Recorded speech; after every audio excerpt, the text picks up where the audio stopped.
नमस्कार दोस्तों, बात है 10 अप्रैल 1912 की। आरएमएस टाइटैनिक, दुनिया का सबसे बड़ा और सबसे लग्जरियस जहाज अपने जमाने का, अपने पहले सफर पर निकलता है। यह जहाज साउथहैम्पटन इंग्लैंड से न्यूयॉर्क जा रहा है और इसके अंदर हर तरह के लोग बैठे हैं, बड़े बड़े इंडस्ट्रियलिस्ट और एक्टर्स से लेकर इमिग्रेंट्स तक जो अमेरिका जा रहे हैं एक बेहतर जिंदगी की तलाश में। इस जहाज की कमांड संभाले हैं 62 साल के senior captain Edward John Smith. Passengers में, पब्लिक में और मीडिया में बहुत एक्साइटमेंट है इस टाइटैनिक जहाज को लेकर। आखिर ना सिर्फ ये दुनिया की सबसे बड़ी शिप है 269 मीटर्स लेंथ में और 50 मीटर से भी ज्यादा ऊंची, बल्कि इसमें जो लग्जरी इस्तेमाल करी गई है इसे बनाने के लिए वो दिल दहला देने वाली है। उस जमाने में शिप को बनाने की कॉस्ट पड़ी थी $7.5 मिलियन, जो कि इन्फ्लेशन को अकाउंट में लेकर चलोगे तो आज के $400 मिलियन के बराबर है। शिप के अंदर की फैसिलिटीज और डेकोरेशंस किसी 5 स्टार होटल को भी पीछे छोड़ देंगी। स्टेन ग्लास की खिड़कियां, ऑर्नेट वुड पैनलिंग,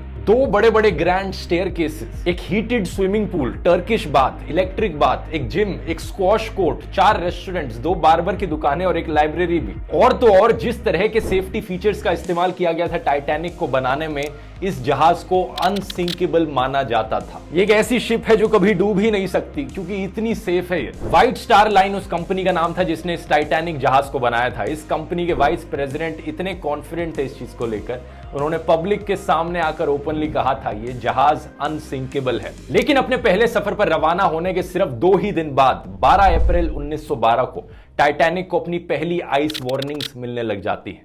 यानी जिस अटलांटिक ओशन पर तैर कर ये टाइटैनिक अमेरिका की ओर बढ़ रहा है वहां पर आइस मौजूद है, बड़े बड़े बर्फ के पहाड़ मौजूद हैं, आइसबर्ग्स, जो खतरा हैं इस जहाज के लिए। ये वार्निंग्स को इतनी अनयूजुअल चीज नहीं है। समुद्र से गुजरने वाले जहाज अक्सर अपने आसपास वाले जहाजों को रेडियो के थ्रू कम्युनिकेट करके बताते रहते हैं कि समुद्र के इस एरिया में बहुत ज्यादा बर्फ मौजूद है, ध्यान से आगे बढ़ना। इन वार्निंग्स को रिसीव करने के बाद टाइटैनिक अपने कोर्स को 2 बार बदलती है डेंजर को अवॉइड करने के लिए, लेकिन अपनी स्पीड को कम नहीं करती।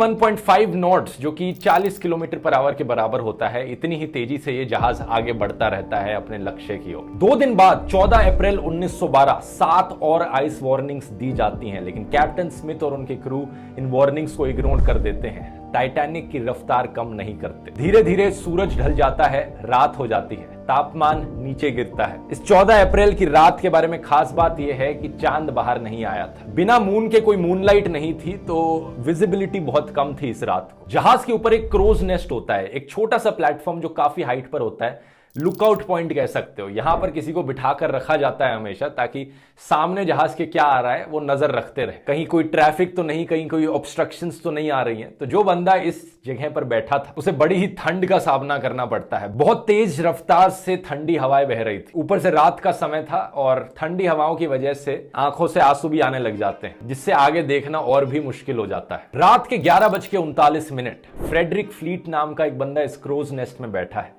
ये अचानक से अपने सामने देखता है एक बड़ा सा बर्फ का पहाड़, एक आइसबर्ग आ गया है।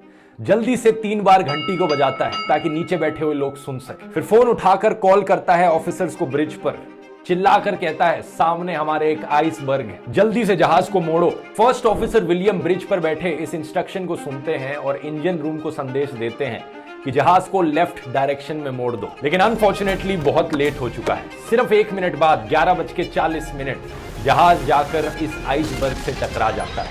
The Titanic was a new breed of luxury liner. Titanic left port in Southampton, England. Among her passengers were many of the wealthy and influential. The band played the gayest tunes and American ragtime dances. The time was 11:40. The iceberg grazed the right side of the ship. And all of a sudden she lifted up quickly. Everything that was movable was going through her. I didn't think it was serious because I didn't think it was possible a big ship like that could sink. It sank very quickly. यह iceberg भी कोई छोटा मोटा iceberg नहीं था। Length में ये 200 bye 400 feet था, एक फुटबॉल फील्ड जितना बड़ा, और हाइट में ये क्रोज नेस्ट तक आ रहा था। साइंटिस्ट का एस्टिमेट है कि इस आइसबर्ग का वजन 1.5 मिलियन टन्स था। आइसबर्ग के साथ ये टकराव टाइटैनिक का जहाज के फ्रंट राइट साइड पर हुआ। स्पेसिफिकली कहा जाए तो बो के पास हुआ। अब बो कौन सा हिस्सा होता है जहाज का, इस फोटो में आप देख सकते हैं कि ये सामने का ये वाला एरिया होता है बो के ऊपर जो एरिया होता है उसे स्टर्न कहते हैं और उसके नीचे जो बाहर निकला हुआ पार्ट होता है इसे कील कहते हैं। करीब 10 सेकंड तक ये जहाज आइसबर्ग के साथ घिसटता चला गया और एक बहुत बड़ा डेंट पड़ गया। इसकी वजह से शिप की मेन बॉडी में कुछ छोटे छोटे होल्स भी आ गए। आप शायद सोचोगे कि ये कैसे पॉसिबल हो सकता है, एक बर्फ का टुकड़ा एक मेटल को कैसे काट सकता है। अपने फ्रिज में रखी बर्फ को इस्तेमाल करोगे तो हाँ, वो उससे मेटल नहीं कटेगा, लेकिन ये ध्यान रखिए कि एक बर्फ का पहाड़, उसका खुद का वजन कितना होता है। अब कहने के लिए तो लकड़ी भी मेटल को नहीं काट सकती, लेकिन फिर भी आपकी मेटल की बनी गाड़ी जाकर पेड़ से टकराकर पूरा चकनाचूर हो सकती है। तो सिमिलरली क्योंकि इस आइसबर्ग का वजन इतना था, क्योंकि ये इतना बड़ा था, इसने इस टाइटैनिक जहाज को बुरी तरीके से चोट पहुंचाई। कोलिजन के कुछ ही सेकंड्स बाद कैप्टन स्मिथ और शिप के आर्किटेक्ट थॉमस एंड्रयूज तुरंत पहुंचे देखने के लिए कि इस जहाज को कितनी चोट पहुंची है इस इंपैक्ट की वजह से। देखा तो उन्होंने रियलाइज किया कि ये जहाज तो डूब जाएगा। वो कंप्लीटली शॉक हो गए इस चीज को देखकर। इन्हें लगता था कि ये जहाज तो अनसिंकेबल है, कभी डूब नहीं सकता। वीडियो के शुरू में मैंने बताया था इस जहाज को अनसिंकेबल माना जाता था क्योंकि इस जहाज के अंदर सेफ्टी फीचर्स कमाल के थे। दो मेन सेफ्टी फीचर्स थे जिसकी वजह से इसे ऐसा माना जाता था। पहला, इस जहाज के अंदर एक डबल बॉटम हल था। हल जो होता है वो जहाज की मेन बॉडी को कहा जाता है। डबल बॉटम हल का मतलब है कि 2 लेयर्स लगी हैं यहां पर। अगर नीचे से एक लेयर टूट भी गई तो दूसरी लेयर बचा लेगी। और दूसरा, जो पूरी शिप की मेन बॉडी है, जो हल है, उसे 16 अलग अलग वाटर टाइट कंपार्टमेंट्स में डिवाइड किया गया है। 16 में से 4 कंपार्टमेंट्स भी अगर पानी के भर गए तो भी जहाज तैरते रहेगा, जहाज को कोई फर्क नहीं पड़ेगा। लेकिन आइसबर्ग से ये जो इंपैक्ट हुआ था ये एक्चुअली में शिप के साइड में हुआ, तो जो डबल बॉटम हल था वो किसी काम का नहीं रहा। साइड में तो सिंगल लेयर ही लगी थी। और दूसरा, ये इंपैक्ट इतना ज्यादा बड़ा था कि 16 में से 6 water tight compartments already breach हो चुके थे, उनमें पानी भर चुका था। लिमिट 4 तक की थी। 6 कंपार्टमेंट्स का पानी से भरने का मतलब था कि इस जहाज को अब डूबने से नहीं बचाया जा सकता। ये अनसिंकेबल जहाज भी अब डूब जाएगा। टकराव के करीब 20 मिनट बाद रात के 12 बजे कैप्टन स्मिथ ऑर्डर करते हैं अपने क्रू मेंबर्स को कि एक डिस्ट्रेस कॉल भेजो रेडियो पर। जो आसपास मौजूद जहाज होंगे वो शायद से हमारे सिग्नल को पकड़ ले और हमें बचाने आ जाए। Senior radio operator Jack Phillips हमारी कहानी के हीरो निकलते हैं। लगातार एक के बाद एक वो डिस्ट्रेस सिग्नल्स भेजते रहते हैं, कोई रिस्पॉन्स नहीं आता, और भेजते हैं और भेजते हैं। कोई तो जहाज होगा आसपास जो सुन ले हमारे सिग्नल को। 20 मिनट बाद 12:20 AM RMS कार्पेथिया, एक जहाज जो टाइटैनिक के पास मौजूद था, वो इस सिग्नल को पकड़ लेता है। रेडियो पर टाइटैनिक के ऑपरेटर से बात करता है और कहता है कि चलो जहाज को मोड़ा जाए टाइटैनिक की ओर, हम उन्हें बचाने जाएंगे। प्रॉब्लम बस इतनी है कि ये जहाज पास था लेकिन फिर भी 107 किलोमीटर दूर था। अगर ये अपनी टॉप स्पीड पर भी चलकर टाइटैनिक की तरफ जाएगा, इसे टाइटैनिक तक पहुंचने में 3.5 घंटे का समय लग जाएगा। 3.5 घंटे में क्या टाइटैनिक का जहाज बचा रह सकता है? बाकी क्रू मेंबर्स फ्लेयर्स और रॉकेट्स जलाते हैं हवा में, इस उम्मीद में कि कोई आसपास मौजूद शिप होगी तो वो ध्यान दे देगी हमारी तरफ। लेकिन अनफॉर्चुनेटली कार्पेथिया जहाज के अलावा किसी और जहाज से कोई रिस्पॉन्स नहीं। इसी बीच कैप्टन ऑर्डर दे देते हैं कि पैसेंजर्स को अब इवैक्यूएट किया जाए शिप में मौजूद लाइफ बोट्स का इस्तेमाल करके। प्रोटोकॉल के अनुसार औरतों और बच्चों को पहली प्रायोरिटी मिलेगी लाइफ बोट्स में बोर्ड करने की। जहाज में बैठे पैसेंजर्स की अगर बात की जाए तो उन्हें ज्यादा डर नहीं लग रहा था। ज्यादातर पैसेंजर्स मानते थे कि टाइटैनिक एक अनसिंकेबल जहाज है, कोई चिंता करने की बात ही नहीं। आखिर जो कंपनी ने एड्स निकाली थी वो तो बार बार यही कहे जा रही थी। तो हाँ, हम टकरा गए होंगे एक आइसबर्ग से, लेकिन जहाज नहीं डूबने वाला। इसी रीजन से जब पहली लाइफ बोट नीचे उतारी गई उसमें 65 लोगों की कैपेसिटी थी, लेकिन सिर्फ 28 लोग उस लाइफ बोट में गए। आधी लाइफ बोट खाली नीचे उतरी। लेकिन टाइम के साथ साथ एक के बाद एक कंपार्टमेंट पानी से भरता गया। जहाज अब टिल्ट होने लगा। धीरे धीरे पैसेंजर्स ने रियलाइज करना शुरू किया कि एक्चुअली में ये जहाज डूब सकता है। और जब पैसेंजर्स को ये रियलाइजेशन हुई तो जबरदस्त केओस हो गया और पैनिक में लोग इधर उधर भीड़ में भागने लगे। रात के 1 बजे तक पानी इतना ज्यादा भर चुका था जहाज के आगे वाले कंपार्टमेंट्स में कि जहाज का जो आगे वाला हिस्सा था, जो बो था शिप का, वो पानी के अंदर डूबने लगा। इसकी वजह से जो पीछे वाला हिस्सा था टाइटैनिक का, वो पानी के बाहर आ गया। जो प्रोपेलर्स थे वो पानी के बाहर आ गए पीछे से। जब जहाज का टिल्ट इतना ज्यादा हुआ तो पूरी तरीके से हड़बड़ी मच गई। लोग एक दूसरे के साथ लड़ने लगे लाइफ बोट में बैठने के लिए। प्रॉब्लम यह थी कि लाइफ बोट्स की सख्त कमी थी जहाज पर। सिर्फ 20 लाइफ बोट्स मौजूद थी जिस पर अप्रोक्सीमेटली सिर्फ 1200 लोग आ सकते थे, लेकिन जहाज में 2200 के करीब लोग थे। रात के 2:05 आखिरी लाइफ बोट टाइटैनिक से पानी में उतारी गई, लेकिन जहाज में अभी भी 1500 लोग मौजूद थे। इस केओस के बीच कुछ लोगों ने कोशिश करी थी लाइफ बोट में अपनी जगह छीनने की, लेकिन कुछ लोगों ने अपने भाग्य को मान लिया था और वो जहाज में ही रुके रहे। the end, it was chaotic at the end. Everybody was crying, praying, trying to get into the few lifeboats that were left. No, it was pretty sad at the end. I witnesses के अनुसार करीब 2:20 पर जहाज 2 टुकड़ों में टूट गया और फिर धीरे धीरे पानी के अंदर डूब गया। 3 घंटे भी नहीं लगे इस कभी ना डूबने वाले जहाज को पानी के अंदर डूबने में। जो 1500 लोग जहाज पर मौजूद थे वो या तो जहाज के साथ पानी में डूब गए या फिर जिन लोगों को तैरना आता था वो हाइपोथर्मिया की वजह से मारे गए। पानी का तापमान -2 डिग्री सेल्सियस था। इस टेम्परेचर पर अगर आप पानी में गिरोगे तो कुछ मिनटों के अंदर आपकी मौत हो जाएगी ठंड की वजह से, हाइपोथर्मिया की वजह से। टाइटैनिक जहाज के कैप्टन एडवर्ड स्मिथ कहा जाता है अंत तक अपने व्हील पर ही बने रहे थे और जहाज के साथ डूब गए। दूसरी तरफ कुछ लोगों का यह भी मानना है कि उन्होंने सुसाइड कर लिया था गोली चलाकर अपने ऊपर। आरएमएस कार्पेथिया जहाज जो टाइटैनिक के लोगों को बचाने निकला था वो इस लोकेशन पर पहुंचता है 3:30-4 बजे के बीच। करीब 1 घंटे लेट उन लोगों को बचाने के लिए जो जहाज पर मौजूद थे। लेकिन जो लाइफ बोट्स में लोग निकल गए थे जहाज से, करीब 705 लोग थे, उन्हें यह जहाज सक्सेसफुली बचा लेता है। वैसे यहां पर एक छोटी सी एड ब्रेक लेकर दोस्तों मैं आपको बताना चाहूंगा हायरेक्ट के बारे में। हम सब जानते हैं कि किसी भी अच्छी कंपनी में जॉब पाना बहुत टफ होता है आज के दिन। कितने सारे पापड़ बेलने पड़ते हैं, असाइनमेंट्स, इंटरव्यूज, एक के बाद एक कॉल्स, और फिर दूसरी तरफ से जवाब मिलता है कि we will get back to you. Job ढूंढना सही में बहुत मुश्किल काम है, लेकिन जॉब ढूंढने का काम आसान बनाता है हायरेक्ट, एक डायरेक्ट हायरिंग प्लेटफॉर्म जहां पर आप टीम लीडर्स और एचआर मैनेजर से डायरेक्टली चैट कर सकते हो और हायर हो सकते हो बिना किसी बीच के कंसल्टेंट के। हायरेक्ट पर 1,20,000 से भी ज्यादा कंपनीज हैं जो डायरेक्टली हायर करने लग रही हैं। आपको कुछ नहीं करना, बस सीधे डिस्क्रिप्शन में दिए गए लिंक पर क्लिक करना है, ऐप को इंस्टॉल करना है, फ्री टू यूज ऐप है। ऐप को खोलोगे तो आपको कुछ क्वेश्चंस को आंसर करना पड़ेगा अपने प्रोफाइल को बनाने के लिए, और ऐप का एल्गोरिथम आपको अपने आप ही रिक्रूटर से मैच करवा देगा। और अगर बात प्राइवेसी की रही तो आपकी कोई भी डिटेल्स बिना परमिशन के रिक्रूटर को नहीं मिलेंगी। याद रखिए, हायरेक्ट है तो डायरेक्ट है। तो जल्दी से डिस्क्रिप्शन बॉक्स में लिंक पर क्लिक करो ऐप को डाउनलोड करने के लिए और अपनी नई अपॉर्चुनिटीज को वेलकम करो। अब टॉपिक पर वापस आते हैं। इस टाइटैनिक के डिजास्टर के बाद बहुत से सवाल उठे, कई कंट्रोवर्सीज हुई, कई इन्वेस्टिगेशंस कराई गई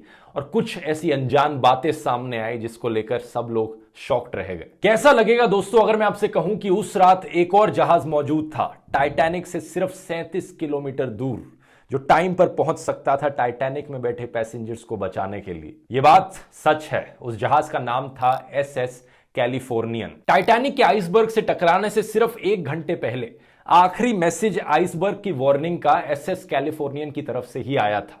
उन्होंने कहा था सावधान रहना, इस समुद्र में बहुत से आइसबर्ग्स हैं यहां पर। उसके बाद करीब 11:15 पर रात के कैलिफोर्नियन जहाज में जो रेडियो ऑपरेटर था उसने अपना रेडियो ऑफ कर दिया था। कैलिफोर्नियन जहाज रात के लिए रुक गया था, वो उस समुद्र में आगे नहीं चलना चाह रहा था। खतरे को देखते हुए, खतरे को समझते हुए जहाज को रात के लिए रोक रखा था, रेडियो टर्न ऑफ था। यही रीजन था कि कोई डिस्ट्रेस सिग्नल नहीं पहुंच पाया इस जहाज तक। लेकिन ये जहाज एक्चुअली में टाइटैनिक के इतने करीब था कि जो पैसेंजर्स डेक पर मौजूद थे टाइटैनिक में, वो होराइजन पर इस कैलिफोर्नियन जहाज को देख सकते थे। जब टाइटैनिक पर मौजूद ऑफिसर्स पैसेंजर्स को लाइफ बोट्स में बिठाने लग रहे थे तो एक ऑफिसर ने दूर देखकर कहा भी था कि वो देखो एक जहाज दूर दिखने लग रहा है, वो जल्द ही हमें बचाने पहुंच जाएगा, तो इतनी चिंता करने की जरूरत नहीं है। लेकिन ये कैलिफोर्नियन जहाज तब भी नहीं पहुंचा जब रॉकेट्स उड़ाए गए और फ्लेयर्स फेंके गए। रात के करीब 12 बजे के बाद रिपोर्ट किया जाता है कि कैलिफोर्नियन जहाज पर जो क्रू मेंबर्स मौजूद थे उन्होंने एक्चुअली में रॉकेट्स को देखा था उस जहाज से निकलते हुए टाइटैनिक से। उन्होंने अपने कैप्टन स्टैनली लॉर्ड को भी इन्फॉर्म किया था, लेकिन जो कैप्टन लॉर्ड थे उस जहाज पर, उन्होंने कहा ये कोई डिस्ट्रेस सिग्नल नहीं, टाइटैनिक में अमीर लोग जाते हैं, वो पार्टी कर रहे होंगे। अगर उस रात कैलिफोर्नियन जहाज के कैप्टन लॉर्ड ने इन रॉकेट्स और फ्लेयर्स को सीरियसली लिया होता, टाइटैनिक में मौजूद कितने लोगों की जान बच सकती थी। अगले दिन सुबह जब ये रेडियो ऑन करते हैं तब इन्हें SOS कॉल्स मिलती हैं टाइटैनिक से। ये वहां पर पहुंचते हैं लेकिन तब तक बहुत लेट हो चुका होता है। उन्हें सिर्फ डेड बॉडीज पानी में फ्लोट करती हुई दिखती हैं। दोनों इंक्वायरीज जो करी गई थी इस इन्वेस्टिगेशन में, वो कैलिफोर्नियन के कैप्टन स्टैनली लॉर्ड पर ब्लेम डालती हैं। लेकिन इतने बड़े डिजास्टर के पीछे सिर्फ इन एक आदमी को ब्लेम नहीं किया जा सकता, और भी लोगों की गलतियां थी। लाइफ बोट्स वाला, जैसे मैंने बताया, सफिशिएंट लाइफ बोट्स रखी ही नहीं गई थी, क्योंकि जिस कंपनी ने जहाज बनाया था उन्हें लग रहा था कि ये जहाज तो कभी डूब नहीं सकता, हमें यहां पर लाइफ बोट्स की जरूरत नहीं है। इसके अलावा दूसरी चीज, टाइटैनिक के जो कैप्टन थे उन्होंने सेफ्टी ड्रिल्स तक कंडक्ट नहीं करवाई थी। जिस दिन एक्चुअली में जाकर टाइटैनिक आइसबर्ग से टकराया उस दिन एक सेफ्टी ड्रिल होनी थी, लेकिन कैप्टन ने वो कैंसिल कर दी, ये सोचकर कि इस जहाज पे क्या जरूरत है, ये तो अनसिंकेबल जहाज है। अगली बड़ी गलती थी स्टीयरिंग व्हील पर मौजूद स्टीयर्समैन रॉबर्ट हिचिंस की। उस रात जब ऊपर से संदेश आया था कि सामने एक आइसबर्ग है, तो जो ऑफिसर डेक पर मौजूद थे उन्होंने इंस्ट्रक्शन दिया कि जहाज को एक्चुअली में लेफ्ट साइड की ओर टर्न कर लो।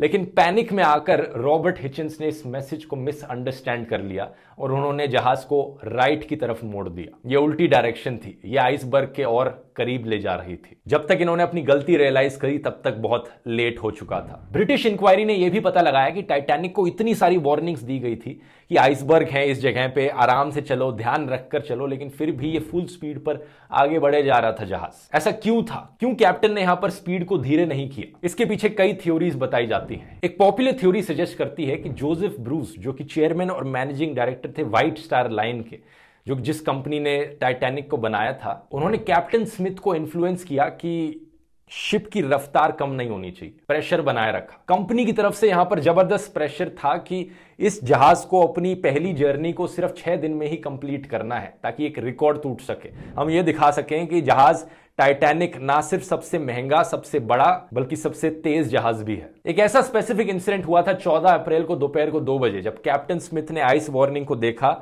और फिर जाकर जोसेफ को दिखाया कि देखो आइस वार्निंग है, इसलिए हमें स्पीड कम कर लेनी चाहिए। लेकिन जोसेफ ने इस पेपर को लिया, अपने पॉकेट में रख दिया, ताकि लोगों को ना पता चले, क्रू मेंबर्स को ना पता चले। वो नहीं चाहते थे कि यहां पर जहाज की स्पीड स्लो हो। इस एक डिजास्टर ने दुनिया भर में इस इंडस्ट्री को हमेशा के लिए बदल कर रख दिया। कई सारी नई रेगुलेशंस और स्टैंडर्ड्स सेट किए गए जिससे कि ऐसे डिजास्टर्स फ्यूचर में ना हो। 1914 में एक इंटरनेशनल आइस पेट्रोल को बनाया गया, जिससे कि आने वाली शिप्स को हमेशा वार्न किया जा सके जो आइसबर्ग्स उनके पाथ में आ रहे हैं। International convention of safety of life at sea यानी SOLAS एक ट्रीटी साइन करी गई जिसने नए स्टैंडर्ड सेट किए शिप्स को लेकर। जैसे कि एक लाइफ बोट रेगुलेशन बनाई गई कि जितने भी जहाज हैं उन पर sufficient amount of life boats होनी चाहिए हर पैसेंजर के लिए। टाइटैनिक की जो रैकेज थी, जब टाइटैनिक जहाज डूबा, इस जहाज को पानी के अंदर ढूंढने में 70 साल से ज्यादा का समय लग गया।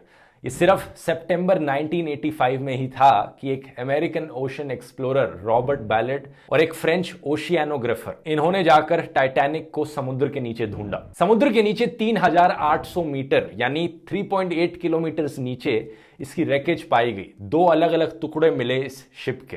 ये दोनों टुकड़े एक दूसरे से 600 मीटर दूर थे। आज के दिन, इतने सालों बाद, जो शिप पानी के अंदर डूबी हुई पड़ी है, इन्वायरमेंट ने इसे धीरे धीरे इरोड कर दिया है। एक्चुअल शिप ऐसी दिखती थी और आज के दिन इस शिप का सिर्फ इतना ही हिस्सा बचा है। रिपोर्ट किया गया है कि बैक्टीरिया और अलग अलग ऑर्गेनिजम्स इसके मेटल फ्रेमवर्क को खाए जा रहे हैं और एक्सपेक्ट किया जा रहा है कि साल 2030 तक ये शिप पूरी तरीके से गायब हो जाएगी पानी के अंदर। लेकिन आज के दिन 110 सालों बाद भी टाइटैनिक को लेकर जो फैसिनेशन है वो लोगों के मन में अभी भी जारी है। साल 2012 में एक ऑस्ट्रेलियन बिलियनियर क्लीफ पाल्मर ने प्लान किया था कि वो टाइटैनिक 2 बनाएंगे। एक ओरिजिनल टाइटैनिक जहाज का एक कॉपी कैट जहाज, लाइफ साइज्ड मॉडल। इन्होंने ये भी कहा कि वो सेम रूट पर चलेगा और उस जहाज के अंदर एक एक चीजें बिल्कुल एग्जैक्टली उसी तरीके से बनाई जाएंगी जैसी उस ओरिजिनल जहाज में हुआ करती थी। ओरिजिनली इस प्रोजेक्ट को 2016 तक खत्म हो जाना चाहिए था, लेकिन बहुत सारे डिलेस के बाद 2022 में भी ये खत्म नहीं हुआ है। कहा जाता है लोगों को इतना इंटरेस्ट नहीं है इस प्रोजेक्ट में, क्योंकि अगर एग्जैक्ट रेप्लिका बनाया जाएगा उस टाइटैनिक जहाज का तो उसमें कोई टेलीविजन, कोई वाईफाई नहीं होगा और कोई एक्चुअली में उसे यूज नहीं करना चाहेगा। तो हो सकता है ये अनसिंकेबल टाइटैनिक 2 जहाज अपने बनने से पहले ही डूब गया हो। वीडियो पसंद आया तो बर्मुडा ट्रायंगल वाला वीडियो जरूर जाकर देखना, और एक और वीडियो जो मैं रेकमेंड करूंगा आपको वो है MH370 वाला वीडियो। हायरेक्ट को डाउनलोड करने का लिंक नीचे डिस्क्रिप्शन मिल जाएगा और मिलते हैं अगले वीडियो में। बहुत बहुत धन्यवाद।